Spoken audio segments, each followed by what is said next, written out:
Բարև ձեզ, սիրելիներս, մենք ձեզ հետ շարունակում ենք քննարկել Բhagavad Gita-ն եւ այս պահին մոտենում ենք 4-րդ գլխի ավարտին։ Հնչում են ավարտական տեքստերը, որտեղ Տեր Շրի Կրիշնան ինքը եզրագիծ է քաշում հոգևոր գիտելիքի շուրջ կամ դրա հետ կապված։ Մենք ամեն անգամ մի փոքրիկ սկզբում կրկնում ենք այնինչ արդեն քննարկել ենք եւ ուրեմն ինչը պետք է իրականացվի այս գլխից հետո ամենագլխավոր գաղափարը կայանում է նրանում, որ Գերագույն Աստծո անձնավորության մասին գիտելիքը ինքը հանդիսանում է հոգևոր կյանքի առաջընթացի հիմքը եւ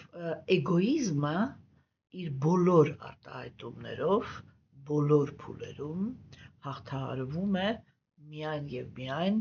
Գերագույն Աստծո ազնվորության մասին գիտելիքի ուսումնասիրության հաշվին։ Ինչու՞։ Որովհետեւ Գերագույն Աստծո ազնվորությունը ինքը չունի էգոիզմ։ Ինքը չունի էգոիզմ, ինքը բացարձակապես տրամադրված է իրեն շրջապատող կենդանի էակների երջանկությունը ապահովելու տրամադրությունների մեջ, ինքը անկեղծ է իր սիրո մեջ եւ դա բնական է, որովհետեւ ինքը այնքան հզոր է, որ ոչ մի անձնավորություն չի կարող Գերագույն Աստծո անձնավորությանը ինչ որ անհանգստություն պատճառի, եթե նույնիսկ շատ փորձի, եւ այդ պատճառով մենք կարող ենք ասել, որ երբ որ Գերագույն Աստծո անձնավորությունը ինքը շփվում է կենդանի էակների հետ, ապա ինքը շատ վստահ է իր վրա, այն պատճառով, որ հզորության տեսանկյունից իրեն ոչ մեկ չի կարող վերանցել եւ չի կարող հաղթել, եթե նույնիսկ ունի բացասական տրամադրություններ։ Հոգևոր գիտելիքը ինքը վերաբերվում է ոչ միայն Գերագույն Աստծո անձնավորությանը, այլև վերաբերվում է կենդանի էակներին, որովհետև Գերագույն Աստծո անձնավորության մասին գիտելիքը ինքը հենց դրա մասին է, թե ինչպես է Գերագույն Աստծո անձնավորությունը շփվում կենդանի էակների հետ եւ ինչպես են կենդանի էակները շփվում Գերագույն Աստծո անձնավորության հետ։ Ասվեց, որ ինչպես ես արդեն ասեցի, որ այդ գիտելիքը ինքը միակն է, ով կարող է ռեալ օգնել կենդանի էակին ազատվել ուրեմն էգոիզմից։ Մնացած բոլոր տեսակի պայքարները ազատվել էգոիզմից կամ ազատվել տրփանքից իրականում ավարտվում են ֆիասկոյով, այսինքն իրենք ավարտվում են անհաջողությամբ, հա։ Ինչու՞։ Որովհետև բոլոր փուլերում կենդանի էակը ինքը ունենում է էգոիստական մոտիվ։ Առաջին փուլում ինքը ուզում է ազատվել տառապանքից, այսինքն խոսքը գնում է իր մասին։ Երկրորդ փուլում ինքը ուզում է հաստատվել երջանկության մեջ, խոսքը գնում է իր մասին։ Երրորդ փուլում ինքը ուզում է ազատագրվել, խոսքը գնում է իր մասին։ Չորրորդ փուլում ինքը ուզում է իշխանություն ձեռք բերել նյութական աշխարհի վրա, խոսքը գնում է իր մասին։ Հինգերորդ փուլում ինքը ուզում է շահագործել Գերագույն Աստծո անձնավորությանը, խոսքը գնում է իր մասին։ Իսկ երբ որ մենք ուսումնասիրում ենք կամ ստանում ենք այդ գիտելիքը, թե ինչպես է Գերագույն Աստծո անձնավորությունը, ինչպես են շփվում Գերագույն Աստծո անձնավորությունը եւ նրա մաքուր նվիրյալները, մենք խոսում ենք արդեն մի հարաբերության մասին, որտեղ ոչ մեկը կողմերից էգոիզմի վրա հենված չի։ Գերագույն Աստծո անձնավորությունը մտահոգ է, թե ինչպես երջանկացնել կենդանի էակներին, որովհետև ինքը սիրում է նրանց։ Կենդանի էակները մտահոգ են, թե ինչպես երջանկացնել Աստծուն, որովհետև իրենք սիրում են իրեն։ Եվ սա հիմնովին փոխում է մթնոլորտը, եւ այն մթնոլորտը, որը ստեղծվում է այդ պարագայում եւ կոչվում է հոգևոր աշխարհ, որտեղ ոչ մեկ չի ցանկանում որպեսի որևիցե մեկը չլինի Եվ այդ պատճառով բոլորը ունեն հավերժ մարմիններ։ Երբ որ գիտելիքի մեջ չկա ցավ, որը չես ուզում ընկալել, եւ այդ պատճառով այնտեղ բոլորը խորասուզված են գիտելիքի մեջ, որովհետև գիտելիքը ինքը միայն երաժշտություն է պատճառում, եւ որովհետև բոլորը իրար սիրում են այնտեղ, բոլորը ամեն ինչ անում են, որպեսզի բոլորը լինեն երանելի, եւ այդ պատճառով այդ երանությունը ինքը կարողանում է տեղի ունենալ։ Եվ հոգևոր կյանքը դա իրականում մարդու փորձն է դարձնել իրեն համապատասխան այդ աշխարհի համար։ Արիացիները իրենք պնդում են, որ նրանք, ովքեր լուրջ զբաղվում են հոգևոր կյանքով, անպայման կարողանում են վերադառնալ հոգևոր աշխարհ, այսինքն վերադառնալ այն աշխարհը, որը նախատեսված է երանության համար, որտեղ չկա ատելություն եւ չկա նախանձ։ Մենք քննարկեցինք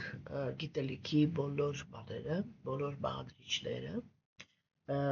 Գերագույն Աստծո անձնավորությունը ինքը բացատրեց, որ նյութական աշխարհում, որպեսզի մենք լինենք հաջողակ հոգևոր ճանապարհի մեջ,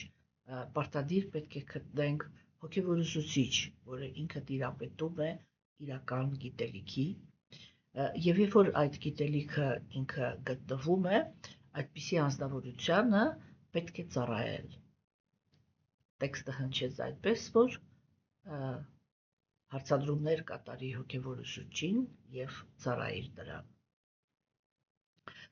Խոսացվեց այդպիսի անձնավորությունների հետ հարաբերությունների մշակույթի մասին, որովհետեւ իրականում այդ անձնավորությունները, եթե իրանք իրական հոգևոր ուսուցիչներ են, իրենց դերը մեր կյանքում ինքը հնարավոր չի գերագնահատել։ Մենք խոսեցինք նրա մասին, որ հոգևոր ուսուցչին կարելի է ծառայել երկու ձևով, առաջինը դա նրա նյութական մարմնի ապահովմանը աջակցելն է, երկրորդ ուրեմն նվիրված ծառայությունը, որը կատարվում է հոգևոր ուսուցչին, դա նրա գիտելիքի հետ, ուրեմն գիտելիքին ծառայելն է։ Գիտելիքին աշակերտը ծառայում է, երբ ինքը վերցնում է հոգևոր ուսուցչից ստացած գիտելիքը եւ օգտագործում է այդ գիտելիքը իր հոգևոր առաջընթացի համար։ Երկրորդ ծառայությունը, որը մատուցվում է գիտելիքին, դա այն է, որ աշակերտը ինքը նաեւ նպաստում է, որպեսզի այդ գիտելիքը ինքը տարածվի։ Եվ վերջում Տեր Շիկրիշտան հիմա արտասանում է եզրափակիչ տեքստերը, թե ինչպիսի որակ ունի գիտելիքը, խոսացվեց նրա մասին, որ հոգևոր գիտելիքը ինքը նման է կրակի, որը այրում է կենդանեակի բացարձակ բոլոր գործած մեղքերը եւ ճանապարհ է բացում դեպի հոգևոր զարգացումը։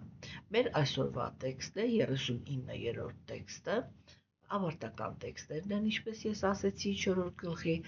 ես հասկանում եմ, որ մենք մեր քննարկումները մի քիչ անցկացրեցինք Բhagavad Gita-ի շուրջ, ներողություն եմ խնդրում, որովհետև այս պահին զբաղված էի Շրիմադ Բhagavatam-ի հերթական հատորի հրատարակմամբ եւ կատարում էինք ստուգումներ, ես գիշերները չէի քնում եւ հազիվ էի հասցնում անել այն ամենը, ինչ որ պարտավոր եմ անեմ, որտեղ զուգահեռ ամել գրում եմ հաջորդ հատորը, դրա համար միշտ չէր, որ հասցնում էի Բhagavad Gita-ի դասընթացներին պատշաճ ուշադրություն դարձնել, ավելի խիստ ուշադրություն էի դարձնում, որպեսզի Շրիմադ Բhagavatam-ը չընդհատվի, դրա համար ներողություն եմ խնդրում բոլոր նրանցից, ովքեր որ լսում են Գիտան, հույսով եմ, որ 5-րդ գլխից սկսված ես ինձ մի քիչ կարգի կբերեմ եւ ավելի լավ կպահեմ ինձ եւ դասախոսությունները կլինեն ստաբիլ։ Եվ այսպես ուրեմն Bhagavad Gita 4-րդ գլուխ տեքստ 39։ Հավատով լցված մարդը, ով սանձել է իր զգայարանները եւ հետաքրքրությամբ փնտրում է հոգեվոր գիտելիք, ձեռք է բերում այն եւ այդ ժամանակ նրա կյանք է գալիս գերագույն խաղաղությունը։ Եվ 43-րդ տեքստը հնչում է այսպես. սակայն գիտելիքից եւ հավատից զրկվածները ամեն ինչում կասկածում են։ Նրանք դեգրադացվում են ավելի ու ավելի կասկածող հոգու համար, երջանկություն չկա ոչ այս աշխարհում, ոչ էլ այն։ Ուրեմն, ինչպես մենք տեսանք, նախորդ տեքստերում նշվեց, որ վերանցական գիտելիքը ինքը ժամանակի ընթացքում տալիս է շատ հասուն պտուղներ։ Այդ պտուղը ինքը սեփական հոգևոր էության ընկալումն է։ Այսինքն, երբ որ գաղափարը, որ դու հոգի ես, ոչ թե ուղղակի հնչում է, այլ ազնվորությունը ինքը ընկալում է իրեն որպես հոգի, որովհետև երբ որ ինքը մշտական շփվում է հոգևոր գիտելիքի հետ, այդ հոգևոր գիտելիքը ինքը այրում է իր նյութական գիտակցությունը եւ այդ ժամանակ տեղի է ունենում հոգևոր գիտակցության զարթոնքը, բայց այնտեղ հնչեց մի շատ կարևոր գաղափար, դա այն էր, որ դա տեղի է ունենում ժամանակի ընթացքում։ Հասկանում եք։ Եվ սա ինքնըստինքյան արդեն իսկ նշանակում է, որ երբ որ անձնավորությունը ինքը կանգնում է ինքնաիրականացման ճանապարհին, այդ ինքնաիրականացման ճանապարհին մարդը ինքը ուրեմն չի ընկալում իր սեփական հոգևոր էությունը, ինքը ուղղակի տեղեկանում է, որ ինքը հոգի է։ Այսինքն մենք ստանում ենք այդպիսի մի հատ իրավիճակ, երբ որ առաջին գաղափարը, որը հնչում է եւ որը պետք է դառնա այն հիմքը, որի վրա կենդանեակը ինքը պետք է սկսի զբաղվել իր հոգևոր ճանապարհով, իր հոգևոր առաջընթացով, հոգու մաքրագործման process-ներով, դա այ գաղափարն է, որ դու պետք է հասկանաս, որ դու մարմին չես, որ դու հոգի ես։ Բայց այդ պահին ես տեղեկացա, որ ես հոգի եմ, բայց դեռ չեմ գիտակցում դա։ Եվ այդ բանը, որ ես դեռ չեմ գիտակցում, ինքը նշանակում է, որ ազնվորությունը ինքը պետք է ինքնաիրականացման ճանապարհ անցնի փաստացի չունենալով բաների տեսանելի հիմքեր, այսինքն բաների հավատի հասկացողության, կներեք հավատը, այսպես այստեղ օգտագործվել է սխալ խոսք է, հասկացողության հիմքի վրա, չէ՞։ Ուրեմն այդ պահին, երբ որ ազնվորությունը ինքը սկսում է իր հոգևոր ճանապարհը, իր համար միակ իրականությունը դա իր նյութական մարմինն է, այս նյութական աշխարհն է, չէ՞, եւ ազնվորությունը ինքը ունի մի հատ հասկացողություն, որ որպեսզի ինքը կարողանա գոյատևի այս նյութական աշխարհում, ինքը պետք է իր գոյատևության համար պայքար մղի, որպեսզի հայթայթի ուտելիք, որպեսզի լինի պաշտպանված, որպեսզի ապահովի իր հանգիստը եւ որպեսզի կարողանա ուրեմն բազմանալ, որովհետեւ բազմանալու ինստինկտը ինքը դրված է կենդանի էակի մեջ նյութական աշխարհում, չէ՞։ Ուրեմն, երբ որ ազնվորությունը ինքը չի ընկալում իր այդ հոգևոր բանը, իր հոգևոր էությունը, չէ՞, բայց եւ ընդունում է այդ գաղափարը, այդ դա է, որ սովորաբար հատկապես մեր ժամանակներում կոչում են հավատ։ Սա իրականում միստիկա է, երբ որ ազնվորությունը ինքը ընդունում է այն, ինչ որ ինքը չի կարող շոշափել, ինչ որ ինքը կարող է միայն լավագույն դեպքում, եթե դա իրեն բացատրվել է, ապա կարող է հասկանալ, եւ սա շատ կարևոր կետ է, որ մենք կարողանանք հասկանալ, թե հավատը ընդհանրապես ինքը որտեղից է առաջանում։ Հասկանում եք։ Եթե մենք խոսենք այդ բառի ամենա այսպես այսպես էլի լիժաշե на поверхности, հա, այդ էլի որ ինքը այսպես ամենաակնհայտ իմաստով, չէ՞, ապա կարող ենք ասել, որ հավատը դա Աստծո նկատմամբ այն վստահությունն է, որ ազնվորությունը ինքը դրսևորում է։ Եվ այդ հավատը ինքը զբաղեցնում է եւ ազնվորության սիրտը եւ իր գիտակցությունը։ Իսկ նյութական աշխարհում հոգու այդ մաքուր հավատին խառնվում է նյութական բանականությունը։ Այսինքն, հոգևոր աշխարհում կենդանի էակը ինքը իրականում անալիզներ չի անում, որպեսզի վստահի Աստծուն։ Հասկանում եք, ինքը հենված է չիտ էներգիայի վրա, այսինքն գիտելիքի էներգիայի վրա, եւ դա նշանակում է, որ ինքը կատարյալ ընկալում ունի։ Եվ որ ինքը նայում է Գերագույն Աստծո ազնվորությանը, չէ, ինքը կարողանում է ընկալել անմիջապես այսպես ուղղակի ընկալումով, կարողանում է ընկալել, որ Գերագույն Աստծո ազնվորությունը ինքը այն ազնվորությունն է, որին կարելի է վստահել։ Եվ այդ հավատ խոսքը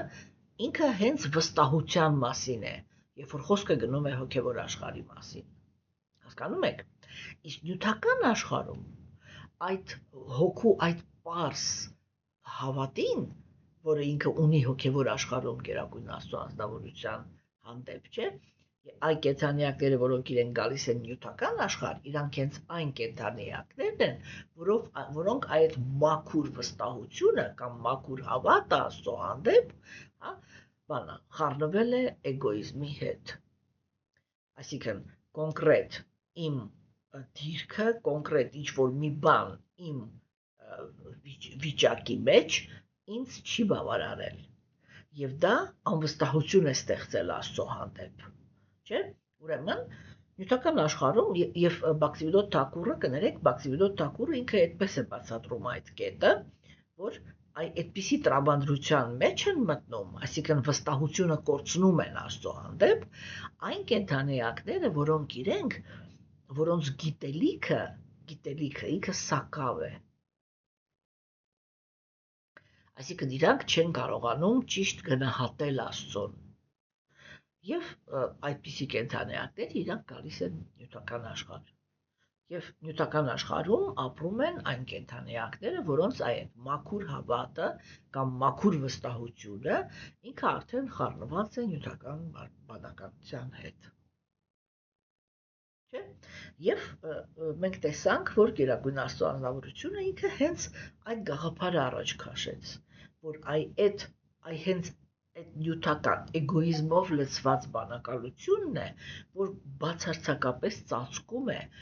հոգու մաքուր հավատը։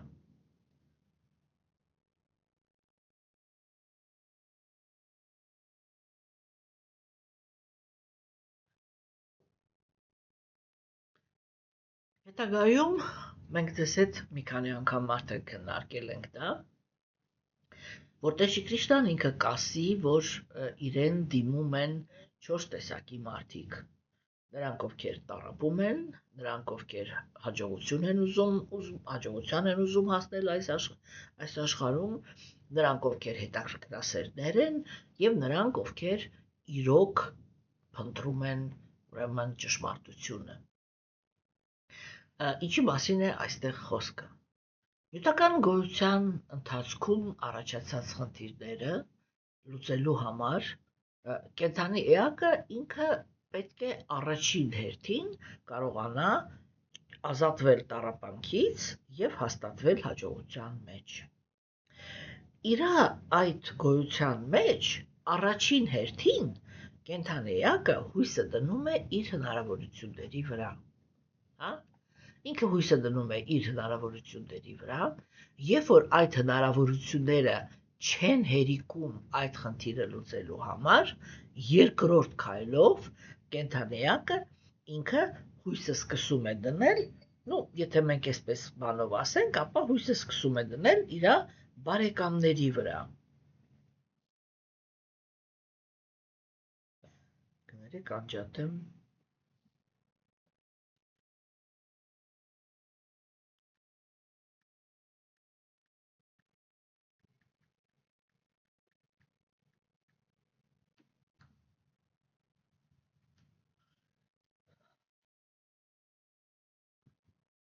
Ներողություն եմ խնդրում։ Ուրեմն երկրորդ քայլով ինքը հույսը դնում է իր բարեկամների վրա։ Հաջորդ քայլով, եթե իր բարեկամների ռեսուրսն էլ չի հերիքում, ինքը հույսը դնում է ընկերների վրա։ Այսինքն ես, արունակիցներս, հետո նրանք, ովքեր ինձ լավ են վերաբերվում։ Եթե արդեն իրենք էլ չեն կարողանում լուծել խնդիրները, ապա ինչ-որ հաստատությունների ուրիշ օտար մարդկանց վրա, արդեն որոնք քո հետ ոչ մի կապ չունեն։ Մեր ժամանակներում դա տարբեր գրանտներն են, ինչ այդպիսի, ուրեմն բաներն են, էլի, օրգանիզացիայի, հաստատությունները, հիմա բարման չկամ, եւ վերջում, երբ որ արդեն ոչ այնտեղ հաջողության չեն հասնում, ապա իրանք դիմում են Գերագույն Աստծո ազնվորությանը։ Այնպես չի, որ Գերագույն Աստծո ազնվորությունը ինքը զլանում է կենթանեակին պաշտպանել տառապանքներից եւ հաստատել երջանկության մեջ։ Բhagavad Gita-ի էջերում մենք ձեզ հետ քննարկելով փիլիսոփայությունը, ինչպես եւ Շրիմադ Բhagavatam-ի էջերում, խոսել ենք արդեն նրա մասին, որ իրականում Գերագույն Աստծո ազնվորությունը ինքը ընդհանրապես կապ չունի կենթանեակի տառապանքների հետ։ Արիացիները իրենք ասում են, կենթանեակները տառապում են, ուրեմն իրենք իրենց են պատճառում տառապանքներ եւ իրենց պատճառում է տառապանքներ ուրիշ կենթանի էակները։ Այսինքն, երբ որ ազնվորությունը ինքը դաժան արարքներ է կատարում, ինքը ստիպում է Գերագույն Աստծո ազնվորությանը, որպեսզի Գերագույն Աստծո ազնվորությունը այդ արարքների դիմաց իրեն պատժի։ Ուրեմն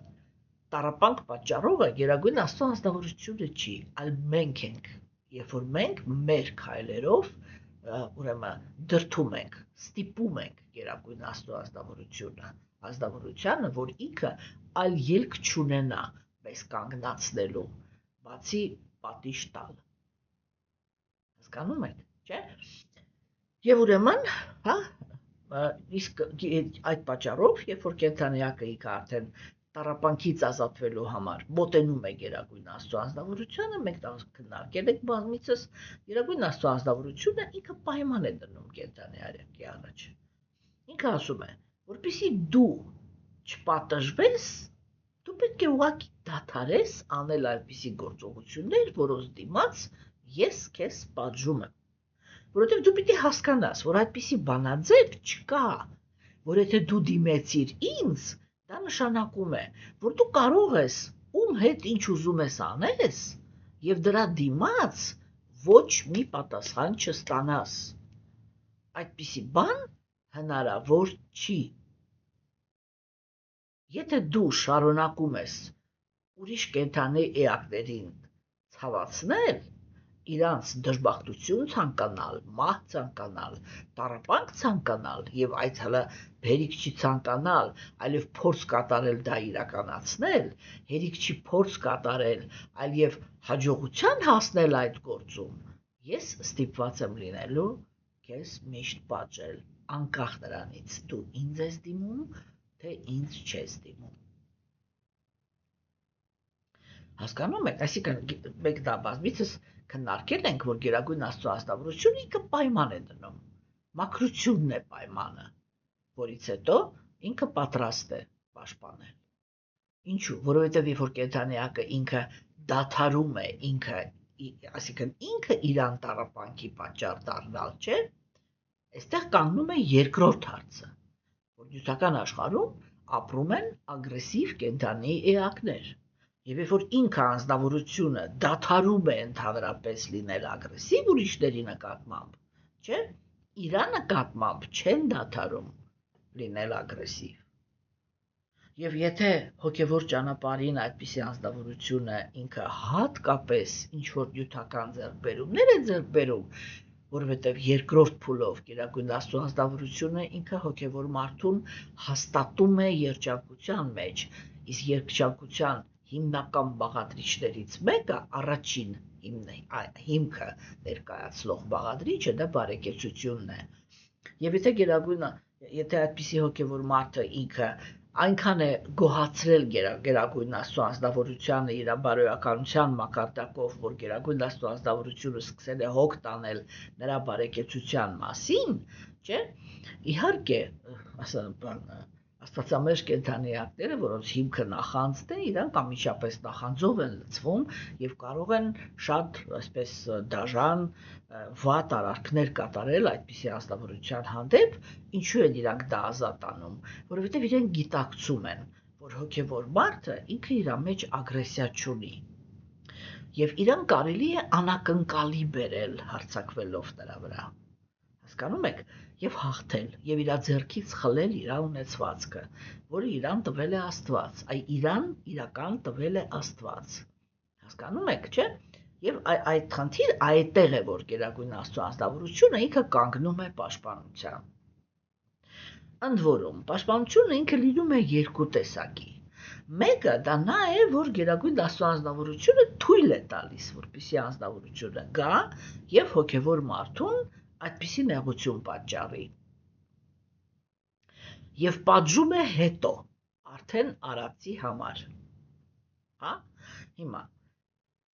իսկ կան դեպքեր, երբ որ ինքը նախապես է պաշտպանում եւ ուղղակի ոչ մի ագրեսիվ անձնավորության մտքով չի անցնում նեղություն պատճառել այդ անձնավորությանը։ Մենք դες այդ հետագայում կքննարկենք, եթե թույլ կտաք, ուրեմն այդ նրբությունները, թե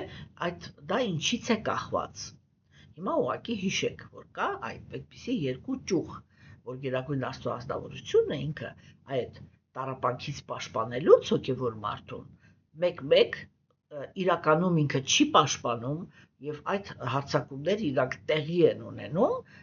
տեղի ունենալուց հետո ինքը պատժում է,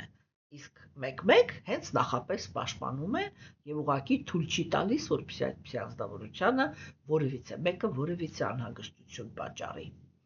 Հա, հիմա եւ այդտեղ անձնավորությունը ինքը կամաց, ինչպես մենք տեսել խոսել ենք արդեն, վերականգնում է Գերագույն Աստծո անձնավորության հանդեպ իրա բանը, իրա այդ հավատը, իրա վստահությունը, չէ՞։ Հիմա կենդանի էակը իր բնությամբ ինքը հավերժ երանելի էակ է։ Եվ որն է դառնում պատճառը իր նյութական գոյության։ Տեսեք, ես նոր ասեցի, որ շատ մեծ հեղինակություն արիական գրականության, արիական քաղաքակրթության մեծ հեղինակություններից մեկը Մաքսիմիլիան Թակուրը, որը ինքը շատ մեծ ներդրում ունի արիական քաղաքակրթությունը, այսպես էլի մաքուր վիճակում պահելու գործընթացների մեջ, չէ՞, ինքը ասում է, որ հոգևոր աշխարհում կենդանի էակը ինքը իր գիտելիքի սակավությունից սխալ է գնահատում Գերագույն Աստծո անձնավորության գործողությունները։ Եվ այդ ժամանակ Գերագույն Աստծո անձնավորությունը անմիջապես այդպիսի կենդանի էակին տեղադրում է նյութական աշխարհ։ Հա, ինչու է դա տեղի ունենում, ինչու անմիջապես։ Որովհետև հոգևոր աշխարհը դա երանության աշխարհն է, եւ այնտեղի ապրող կենդանի էակները իրենք արժանի չեն ոչ մի անհանգստության։ Դրա համար հենց որ կենդանի էակը ինքը ունենում է իր գիտակցության մեջ այդ սերմն է առաջանում, որին եթե դու թույլ տաս, որ ինքը շարունակի գոյություն ունենալ հոգևոր աշխարհում, այդպիսի անձնավորությունը ինքը կսկսի հոգևոր աշխարհի մթնոլորտը թունավորել եւ աշխարհը կդառնա այն այլանդակությունը, ինչ որ կա նյութական աշխարհում, չէ՞, որովհետեւ այդ մաքուր սիրո վրա հենվածները իրենք արժանի չեն այդպիսի իրականության։ Դրա համար գերագույն Աստծո ազնվորությունը ինքը այսպես անմիջապես բան է անում, ասեք, անմիջապես իրանց կողմ է տանում եւ բերում է նյութական աշխարհ։ Ինչ է տեղի ունենում նյութական աշխարհում։ Նյութական աշխարհ բերելով գերագույն Աստծո անձնավորությունը ինքը անմիջապես տալիս է գիտելիքը։ Մենք դա Բագավատամով տեսանք, որ առաջին հերթին գերագույն Աստծո Նարայանան ինքը տվեց գիտելիք Բրահմային, չէ՞։ Դրանից հետո Բրահման ինքը այդ նույն գիտելիքը տեղափոխեց իր որդուն Նարադային։ Այսինքն Բրահման ինքը երկրորդական արարիչն է նկարագրվում արիացիների քաղաքակրթության մեջ, որտեղ, ասենք, ինքը համել բանն է, նյութական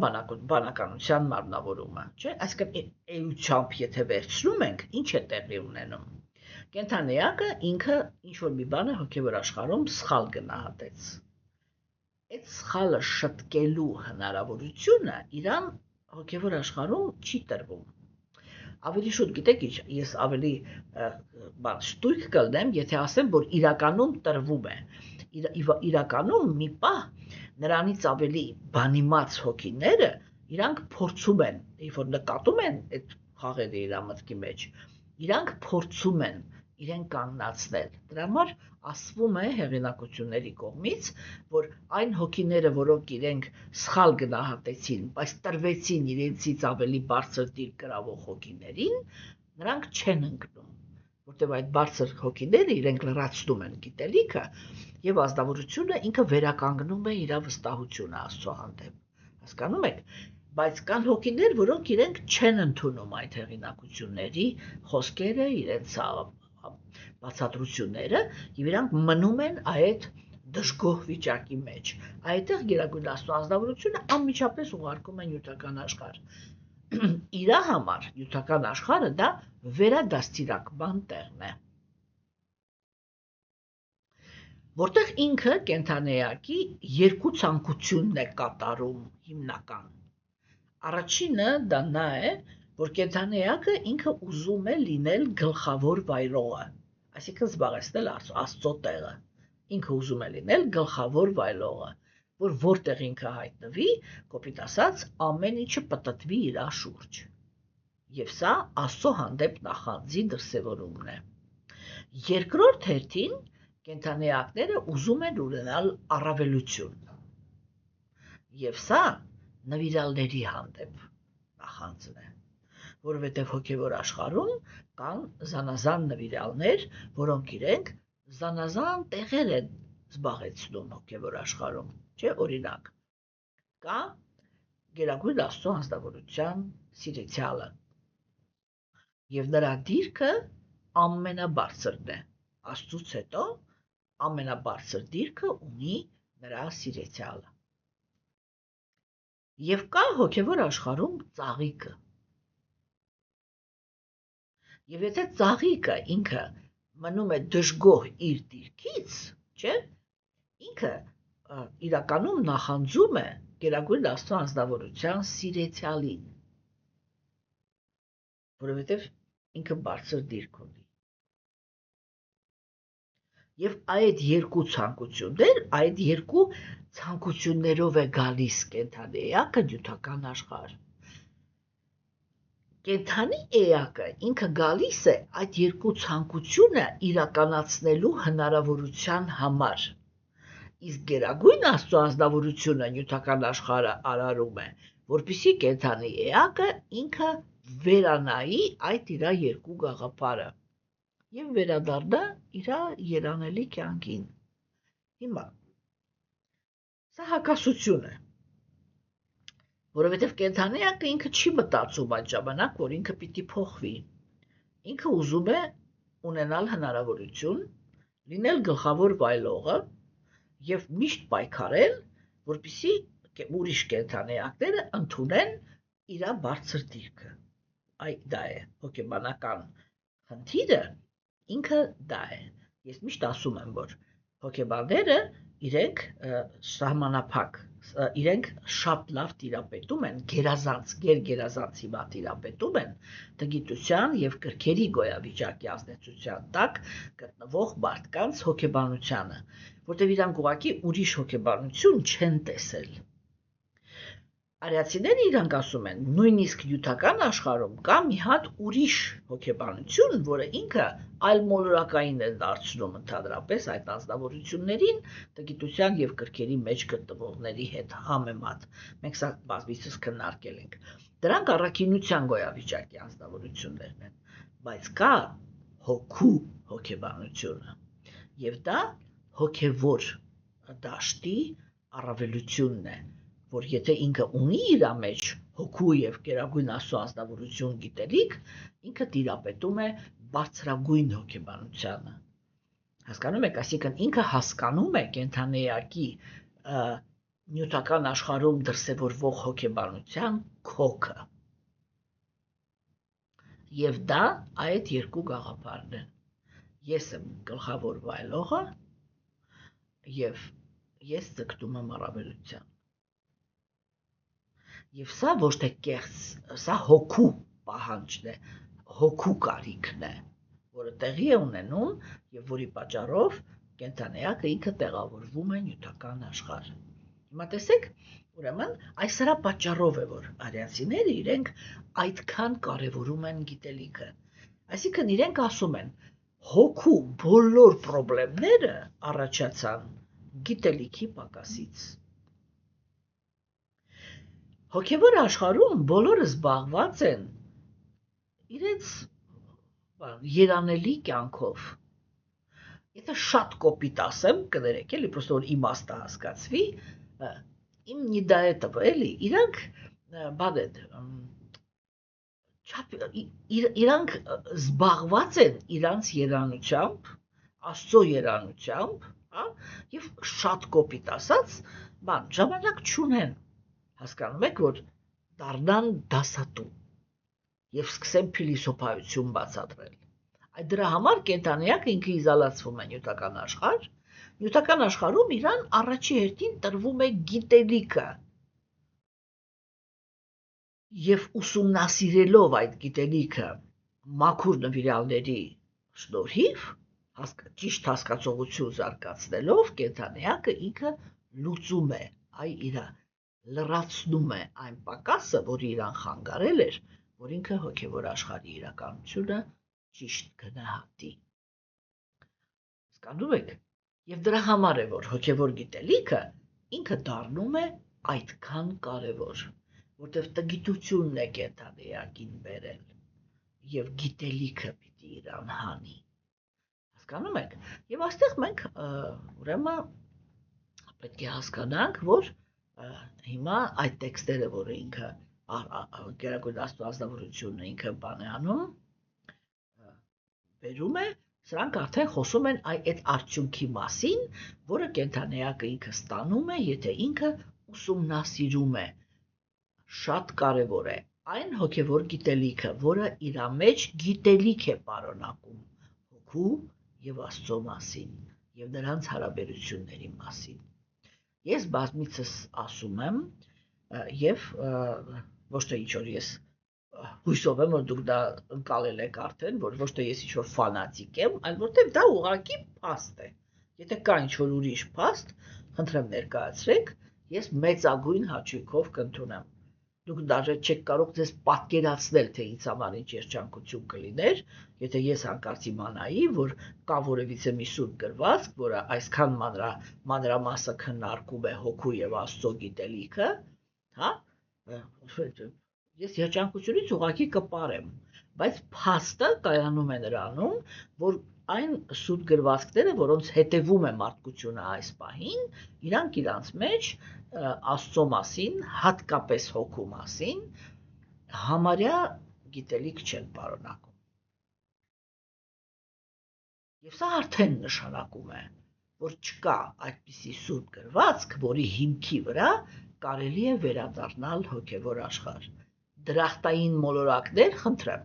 որովհետև բոլոր սուրբ գրվածքները քննարկում են բարոյականության օրենքները։ Ճիշտ է, մենք կարող ենք տեսնել, որ այդ բարոյականության օրենքներն էլ են իրենք տարբեր։ Հասկանում եք։ Եվ եթե մեկը ինքը բազմակնությունն է համարում դրախտ գնալու միջոց, իսկ մյուսը միակնությունը, չէ, դրանք հակասող գաղափարներ են, բայց ես հիմա դաժե դրան չեմ ուզում կպտեմ, էլի։ Հասկանում եք, այլ գլխավոր գաղափարը ինքը սրանում է կայանում, որ կենդանիակը ինքը տգիտության պատճառով է եկել նյութական աշխարհ եւ գիտելիքի միջոցով պիտի վերադառնա։ Հասկանում եք։ Հիմա տեսեք, եւ երբ որ կենդանիակը ինքը այդ գիտելիքը ձեռք է բերում, գիտելիքի ամենաառաջի եւ ամենակարևոր արդյունքը դա բանի վստահության, հա, դա վստահության հարցն է, վստահության վերականգնումը, հասկանում եք, տեսեք եւ որովհետեւ մենք հիմա աստվածամերժության դարաշրջանում ենք, չէ, աստվածամերժերը իրենց հերթին կողքից ամեն ինչ անում են, որպեսզի հոգեվոր մարդը ինքը այնպիսի խնդիրներ ունենա, որ չկարողանա վստահել Աստծուն, որ ինքը ամեն անգամ մնա զարմացած, որ ինքը եթե զբաղվում է հոգևոր կյանքով ընդհանրապես, ինչպես է հնարավոր, որ ինքը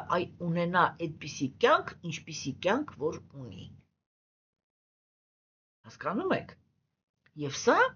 տեղի է ունենում միայն եւ միայն աստվածամերժության դարաշրջանում։ Սա պիտի գիտակցվի, չէ՞։ Բայց երբ որ ասենք դա աստվածակենտրոն դարաշրջաններն են, որտեղ կա իրական հոգևոր պետություն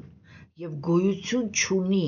հոգևոր աղանդավորություն, այսինքն կրոնը ինքը բաժանված չի միլիոն մասերի, ասենք խոշոր աղանդների եւ այդ խոշոր աղանդներն էլ իրանց հերթին բաժանված են հարյուրավոր աղանդների, չէ՞, այ որ կրոնը ինքը այդպես բաժանված չէ, այլ միահամուռ է եւ կա մի հատ կրոնական դաշտ, մի աստված,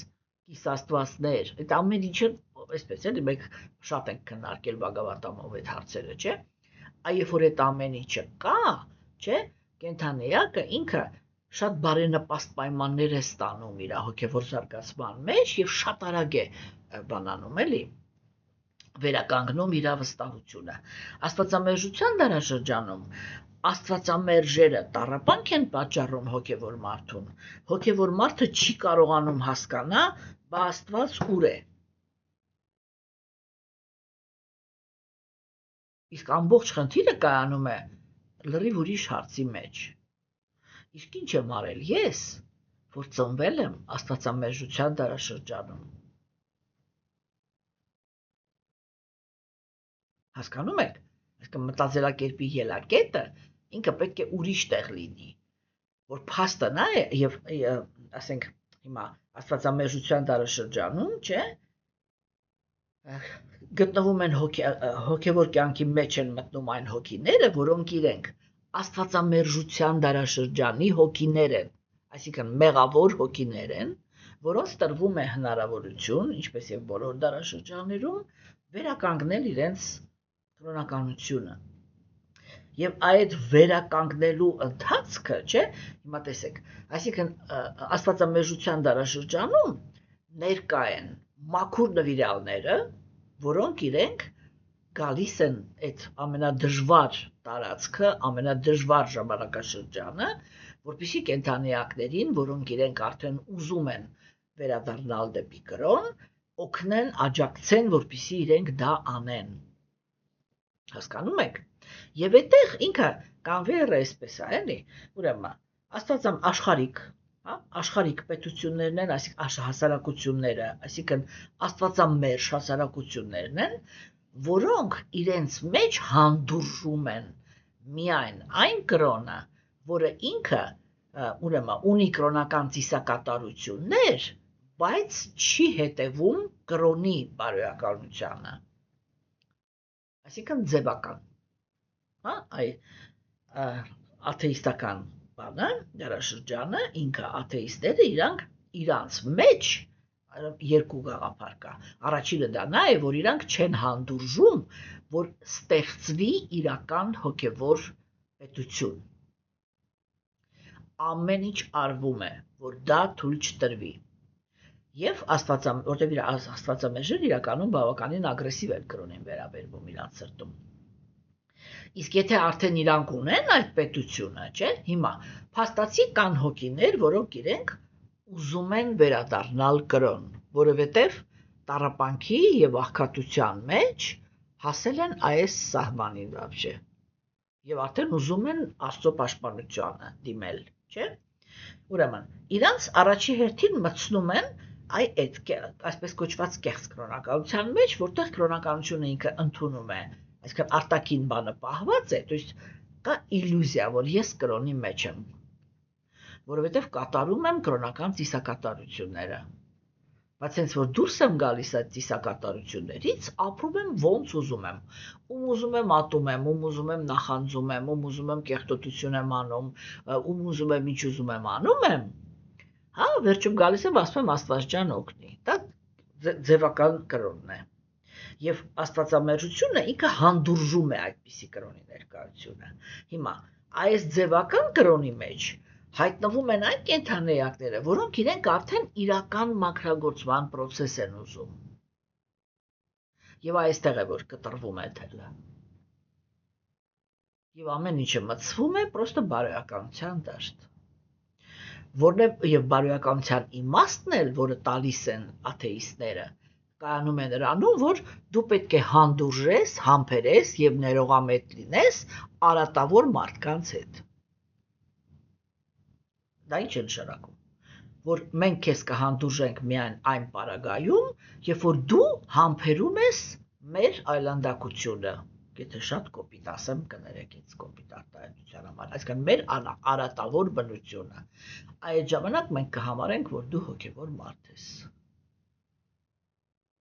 Բայց հենց որ դու քայլ կատարեցիր, որ փորձես մեզ էլ բերես բարոյականության դաշտ, մենք քեզի կամ կխաչենք, կամ կսպանենք, կամ կթունավորենք, կամ կտանենք բաներում, պատվալներում տանջամահ կանենք, կամ այնպեսի իզոլյացիայի մեջ կգցենք, որ մի կտոր հաց չես կարողանա վաստակես, որ ուղղակի գոյությունդ պահպանես։ Սա է պայքարը, հասկանում եք, չէ՞։ Եվ այդտեղ իհարկե հոգևոր գիտելիքը ինքը անպայման ինչ-որ մի տեղից կտրվում է։ Այսինքն ինքը հոգևոր ճանապարհը, ինքը այն ծայրում թունելի լույս չկա, եթե պատկերավոր ասենք, որտեղ ճանապարհի կեսից քար է լցրած եւ սահմանափակված է։ Հասկանում եք։ Հիմա սիրելիներս,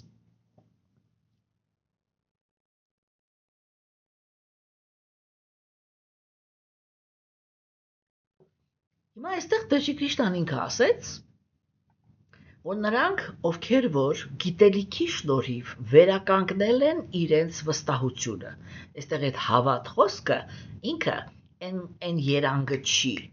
որը մենք ենք սովորաբար դնում այս խոսքի մեջ, որտեղ մեր ժամանակներում հավատը դա սենտիմենտալ կուրությունն է, կակրաս գիտելիքի զուրկ վերաբերմունքն է Աստծո հանդեպ, երբ որ ես իրան չեմ ճանաչում, բայց հավատում եմ, հա, երբ որ արիացին, երբ որ ասում է հավատ, то есть я доверяю, ես բան եմ էլի վստահում եմ Աստծուն, հա, եւ այդ վստահությամբ լիքը անձնավորությունը ինքը հիմա տեսեք, երբ որ ինքը կրոնականության մեջ մտնում է եւ Գերագույն Աստծո անձնավորության մաքրության բաներ է բալանում, չէ, ինքը երկու հատ բալ է, չէ, իր այդ տեղի ունենում։ Առաջինը դա նա է, որ ինքը հասկանում է, որ որպեսզի ինքը հոգևոր կյանքով զբաղվի, ինքը պետք է իր զգայարանները ղեկավարի, որը առաջի փուլում կոչվում է բարոյականության օրենքներ, երկրորդ փուլում կոչվում է ընդհանրապես հրաժարում բոլոր տեսակի զգայական վայելքներից, չէ՞, որից սեռական վայելքը ամենակարևորն է։ Եվ ասեք, տեսեք, այ անձնավորությունը ինքը սանձել է զգայարանները, եւ երկրորդը իր եւ հետաքրքրությամբ փնտրում է հոգևոր գիտելիք։ Հա? Այսինքն վստահությամբ լցված սանձում է իր զգայարանները, որտեղ եթե այդ զգայարանները սանձելու եւ գիտելիքը ուսումնասիրելու արանքում պետք է լինի վստահությունը, որովհետեւ եթե անձնավորությունը ինքը չունի վստահություն, ինքը երբեք իր զգայարանները չի սանձելու, ինքը միշտ մնալու է այն ինչ որ մենք ձեզ հետ անվանում ենք կեղծ կրոնական, որը ինքը օգուտ ստանալու համար ընդունում է կրոնականության ծիսակատարությունները, բայց մնում է արատավոր անձնավորություն։ Ինչ է նշանակում արատավոր անձնավորություն։ Ինքը մնում է մի անձնավորություն, որը իր երջանկությունը ապահովելու համար պատրաստ է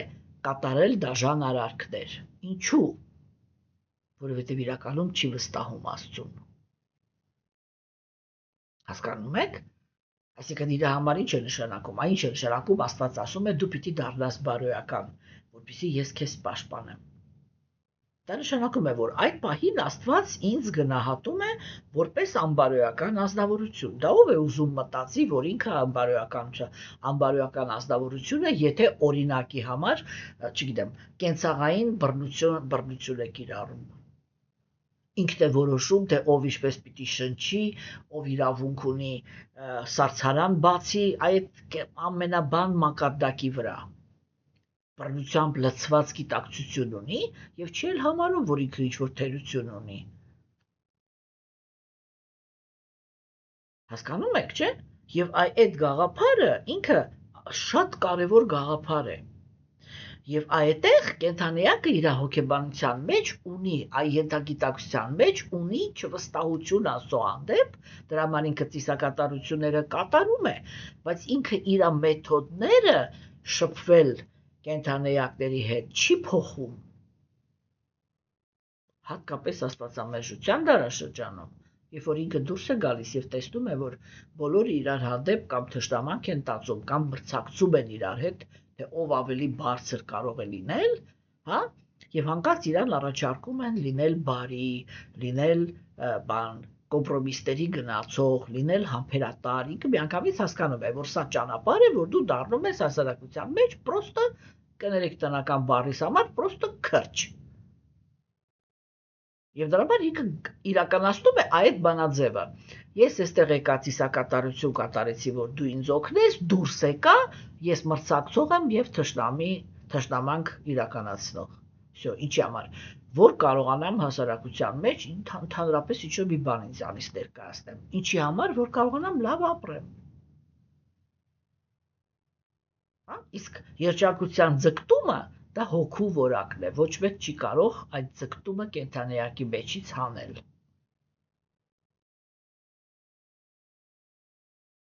Հասկանում եք։ Հա, դրա համար այդ վստահությունը ինքը պարտադիր պայմանն է, որպեսզի կենդանիակը ինքը ռեալ սկսի ղեկավարել իր զգայարանները։ Եվ այդ անձնավորությունը,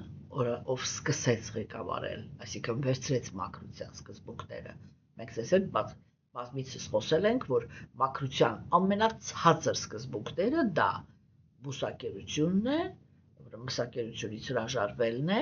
ինտոքսիկացիաներից հրաժարվելը, խմիչք, ծխախոտ, սուրճ, այն ամեն ինչ որ թմրացնում է բանականությունը, հա, ազարտ խաղերից հրաժարվելն է եւ որպես առաջի քայլ սեռական կյանքի կարգավորումն է բարոյականության դաշտով։ Որովհետեւ աստվածամերժության դարաշրջանում մեզ փոքր տարիքից սովորեցնում են ազատ կյանքով ապրել իրականում։ Չէ, եւ հիմա պետք է այդ վերադարձը տեղի ունենա։ Հա, եւ այդ ժամանակ, երբ որ կենդանիակը ինքը սանձել է իր զգայարանները եւ հետաքրքրություն ունի հոգեվոր գիտելիքի հանդեպ, հա,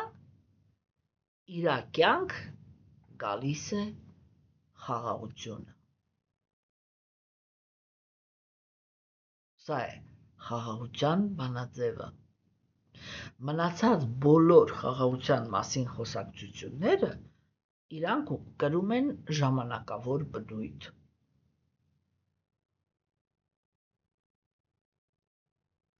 Եվ կենդանիակը ինքը անմիջապես կարող է հրաժարվել փաստացի իր ներսում, հրաժարվել Աստծուց, վերադառնալ դեպի թշնամություն եւ պայքար, Եթե հանկարծ իր կողքով ինչ-որ մեկը անցավ, որ ասում են թարս նայեց։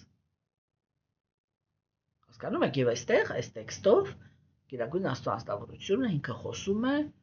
խաղաղության ճանապարհի մասին, թե ինչպես է ընդհանրապես գալիս մարդու կյանք խաղաղությունը։ Եվ այսօր այսքանը, սիրելիներս, եւ վերջի տեքստերը մենք կքննարկենք հաջորդ անգամ եւ 4-րդ գլուխը կավարտենք ու կանցնենք Աստծո ողորմածությամբ 5-րդ գլխին։ Ստեսություն ձեզ։